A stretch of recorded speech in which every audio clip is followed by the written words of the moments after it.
Welcome. My name is Halcyon. This is Hug Nation. Thank you. It is a gift to share this moment with you. Today I want to talk about issues revolving violence and terrorism around the world.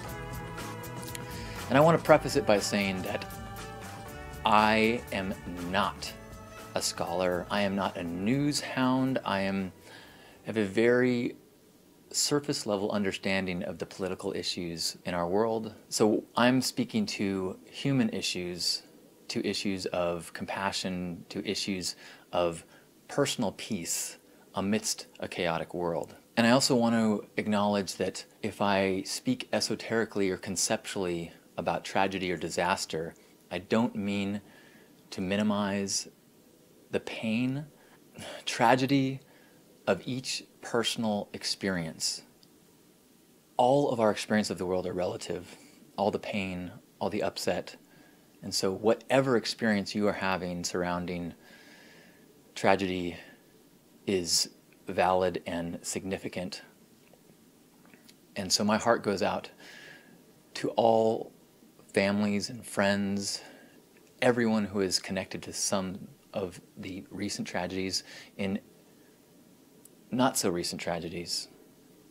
This pain and suffering is part of the human experience, and so it is these times like this that we can maybe use these universal experiences of suffering as one of the tools that connects us, as one of the tools that can lower those walls between us and them. It can also be an experience that raises those bars, and that's why I want to address it from a human perspective, not from a political or issue-based perspective, because it is in the times of crisis and massive pain that we have the most dangerous and potential of how we react. There has always, there will always be violence in the world. The earth is a place of constant flux and violent opposition. The state of nature is one of extreme violence. So when these acts happen, whether it's a natural tragedy of a tornado or an earthquake, or whether it's a human act of terrorism or war, these are not shifts in the way the world is. These are simply reminders of the way the world is. And that isn't to say that you should limit your appreciation or joy or the wonder and awe of the world. On the contrary, it should be a reminder of the preciousness, of the amazingness, of the grand drama of the experience of being alive that we are in the middle of. And we have so many moments in our lives when we are not in that state of life or death, hunger, and kill or be killed. That is the state of nature for many species and has been the state of humanity through many years. We have the luxury to take breaths, the luxury to sit in relationship, to sit in silence, to enjoy hobbies and sports and drama and television. Television, what's that? It's what they used to use to get Netflix and YouTube. Ah, right, yes. I wrote something the night of the Paris attack, and it was acknowledged, my heart goes out and my prayers and wishes and thoughts go out to those who are hurting, as well as to those who have done hurt. And some people's reaction was like, you can't, good vibes aren't going to solve anything. Good vibes aren't going to fix anything. And I think I understand the sentiment of that, but I disagree. Because one of the most dangerous things about a time like this is when we get swept up into a reaction that makes things worse or perpetuates a cycle or increases the heat and the tension.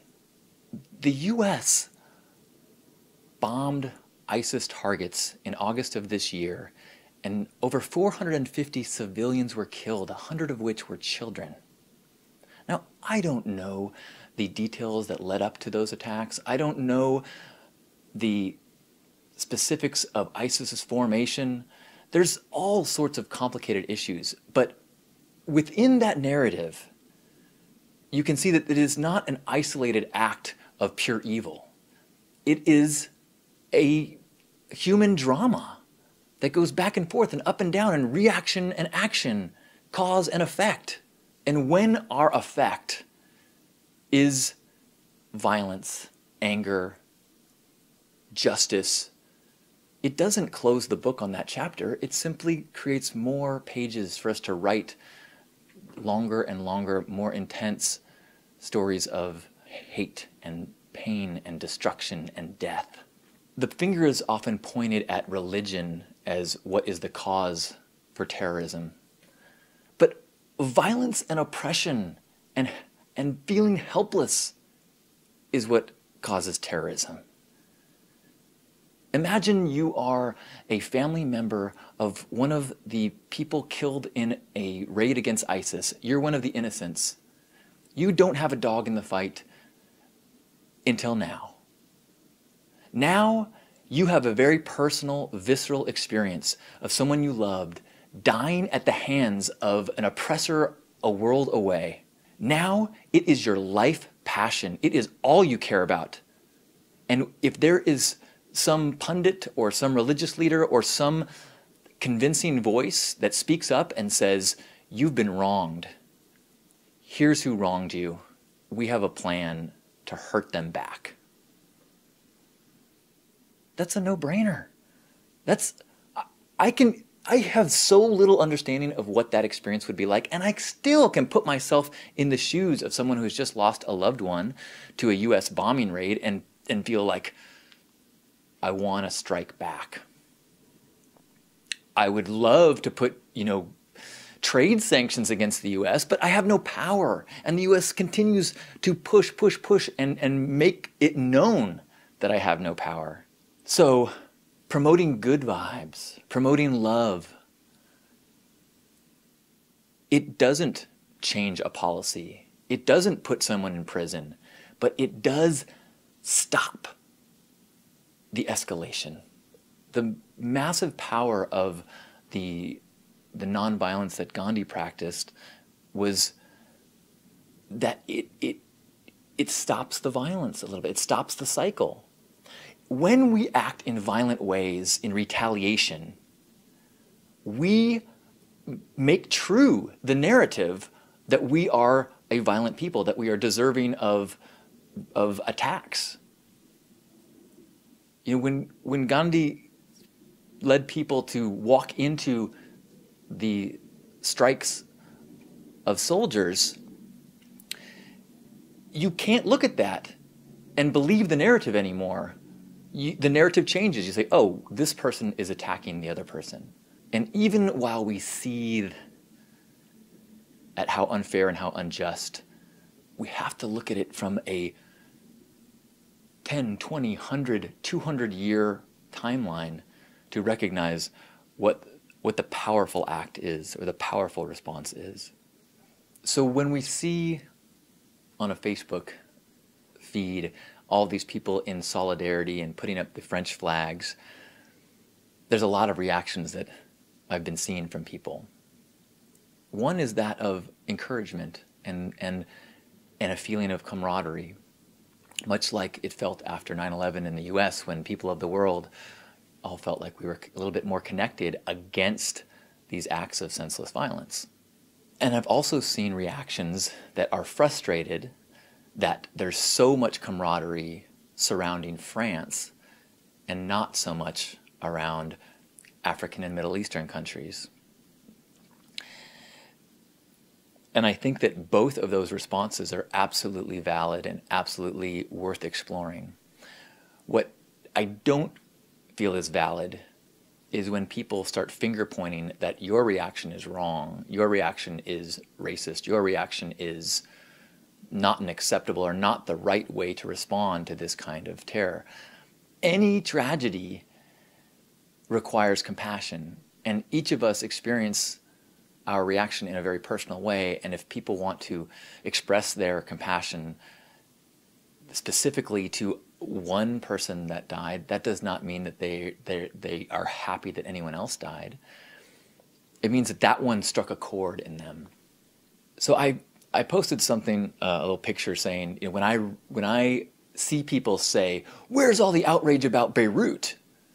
What I see in that is, I just learned that there's a whole bunch of other terrorist acts going on that I didn't know about, and the mainstream news, even though I know that it's kind of flawed and I don't watch it anyways, I've kind of been depending on my Facebook feed for giving me news because I don't kind of seek out the other news. But now that I've been depending on the Facebook feed and it didn't tell me anything except France, I'm upset that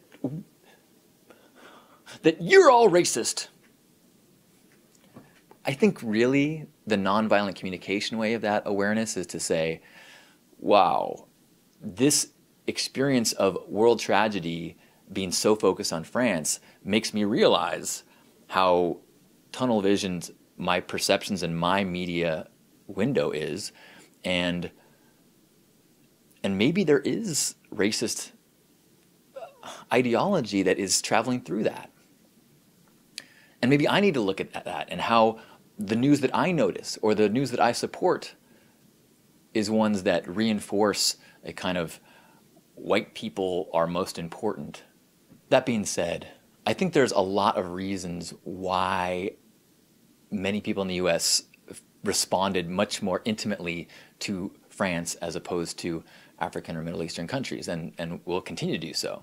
One is the way that the story in France was kind of unfolded as being a hostage situation that then resulted in deaths. That becomes a story, that becomes a narrative that we get sucked into. And when it's kind of like at the end of the movie Seven, you're like, whoa, that is more intense when you've been drawn through this drama and the horror is presented with after the tension. That is really impactful compared to just seeing, oh, yesterday there was a bomb. The other part is that our understanding of French culture is one that feels much more similar to the US. So when we see something happen there, the line we have to draw between that could happen here is way shorter. Most of our understanding of a daily life in Beirut is minimal. If anything, we know about bombs going off there all the time. That's the only real peak we have. And so when we hear another terrorist attack, it feels like that, another one. And our outrage meter doesn't get the same kind of, oh my gosh, this happened in France feeling. I think there's something really interesting to look at in that I'm not exactly smart enough or well-informed enough to understand. I believe there is this cultural narrative that Middle Eastern and African countries are more violent, and therefore when something bad happens there, it doesn't make us quite so outraged. But how does that compare to the US and school shootings? Like, are those countries that much more violent than ours? And I know it depends on how you define violence, and violence at terrorists versus violence amongst our own people or our own police force. And I think that all of these things are valuable experiences to kick us into some self-exploration, some self-awareness. I mean, I personally feel like this, as well as many things recently in terms of videos of police violence and kind of getting a peek at certain experiences of Black America, that I am becoming more and more aware of how much I do have racist veins going through me. And I don't mean racist as in like I judge people of color. I mean that I have these patterns or below the surface assumptions or judgments that flavor the way I see the world.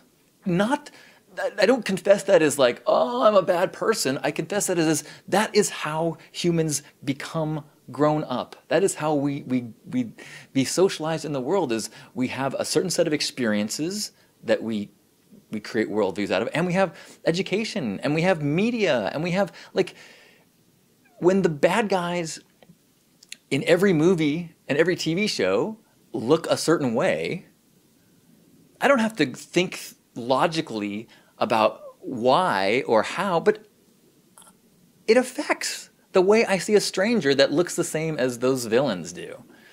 It just does. And it takes a lot of time and a lot of experiences like this of pulling back and being introspective to start to sand it away, those rough edges of our judgments. Not to say that you can ever get rid of all of them. I mean, as humans, we judge. We make assumptions. But the process of a spiritual path and growth is becoming more and more aware of those things, more and more aware of when those thought patterns and judgments negatively affect your experience of the world. Limit your ability to love and feel love in the world. And grand assumptions about countries or colors or conflicts or religions, all of those things affect our ability to be loving and be loved. And it is our ability to be loving and be loved that is the only real path out of this cycle of violence, back and forth, back and forth, back and forth, escalating. The world is an incredibly violent place, and the nature of species within the patterns of cause, effect, eat, be eaten, survival, the patterns of all species can be exceptionally cruel and exceptionally violent. And one of the powerful opportunities we have as human beings with conscious thoughts is the ability to sidestep these cycles, the ability to make a choice that is more in line with divine thinking than it is with material animal thinking. And so when we are struck and hit and attacked, we can respond like an animal and fight back and punish, or we can try to think like a higher being and understand the feelings that are happening, understand the pain that went into this act, understand or seek to understand the why. Seek to recognize that within even a violent outburst is an entity, a conscious being of light just like us that has been exposed to different pressures and stories. There's an incredible clip, I believe it's the first clip in the Human movie, Volume 1, where this gentleman who is speaking from prison, and he talks about his background, and he talks about what it took for him to learn what love was. And I won't explain the whole thing just because it's, well, yeah, I'll just explain it. And if you haven't seen, I don't know if anyone in the chat room has seen the beginning. The man talks about he grew up by being beaten by his stepdad, and then every time his dad would say, I'm only doing this because I love you, and he made this association between pain and love, and so he hurt everyone that he thought he loved. He thought that's how you express love, is by hurting people, and eventually killed someone and was in prison, and was still in prison, facing life in prison, and it was from within prison that he began being visited by the mother of the person he killed. And she showed him love and forgave him, and they continue to visit and have a relationship. And as you listen to this interview and you see him cry and you see him tell you this arc of his awareness in life, it's this beautiful illustration of exactly what is required to get out of the cycle. It took a heroic divine expression of love for him to crack and go, oh, I have been an animal, a selfish, survival-based animal. She just showed me how to act and be divine. And that is well within my possibilities, regardless of what my history and my story is. I, too, have the ability to have that profound, divine expression and experience of love and humanity and that grand gift. And that clip, I think, is this beautiful illustration of one person going through that transition. And every person that goes through that transition is a healing of the world. And every time we can facilitate those healings, we get closer and closer to a world where terror is not just a part of the day-to-day experience of life. Now, is it even possible to eradicate hate and terror from the earth? That would be counter to the history of nature and the history of the planet. And in fact, I'm not sure if that's why humans are here. I believe we are here to push the needle towards compassion and love and connection, not to eradicate all pain and hate and suffering. And it always comes down to our personal choices. You can yell about the acts of a country, you can yell about the acts of a religion, you can yell about the closed-mindedness of huge groups of people, but in essence, all of those things are simply the stimulus and the blocks that which you need to maneuver within and around in your personal evolution, in your personal path of growth. And so all the suffering in the world, all the tragedies, all the attacks, and all of these things are part of the classroom so that we can make our personal choices, our personal evolution, our personal epiphanies of awakening, so that as we heal ourselves, we heal the world.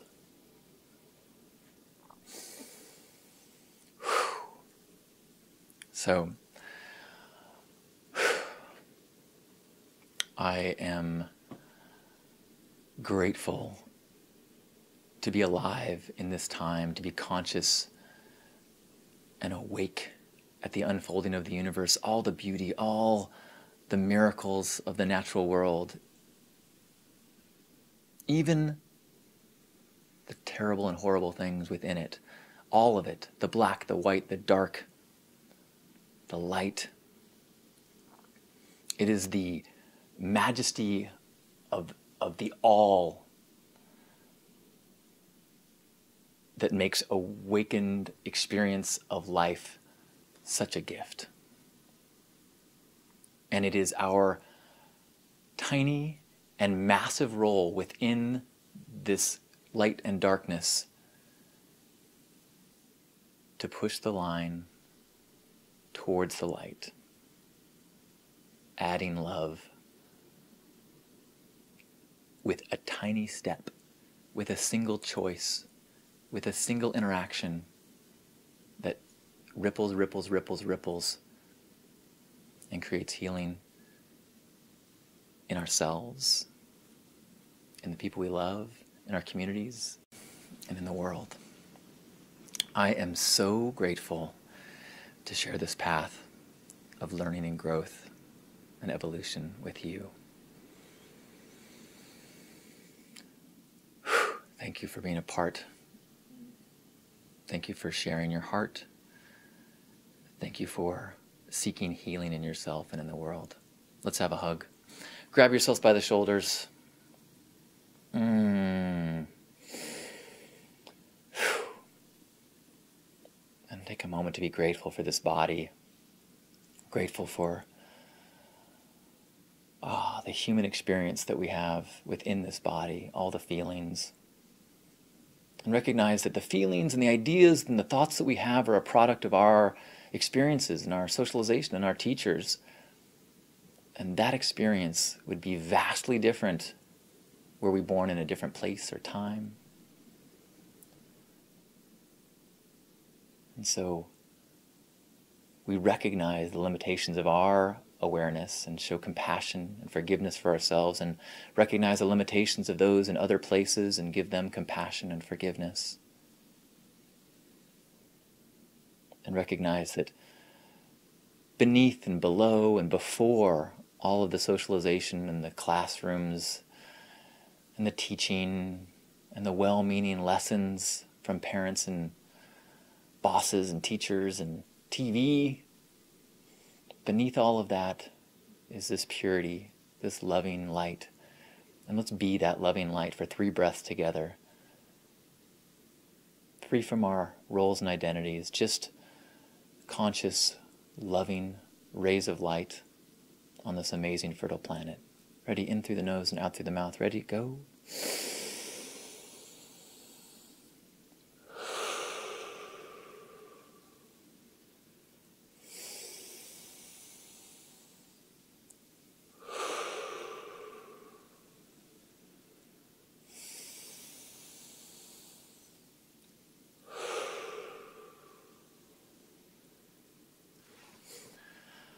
On behalf of Grandpa Caleb and all the Love Warriors, happy Hug Nation.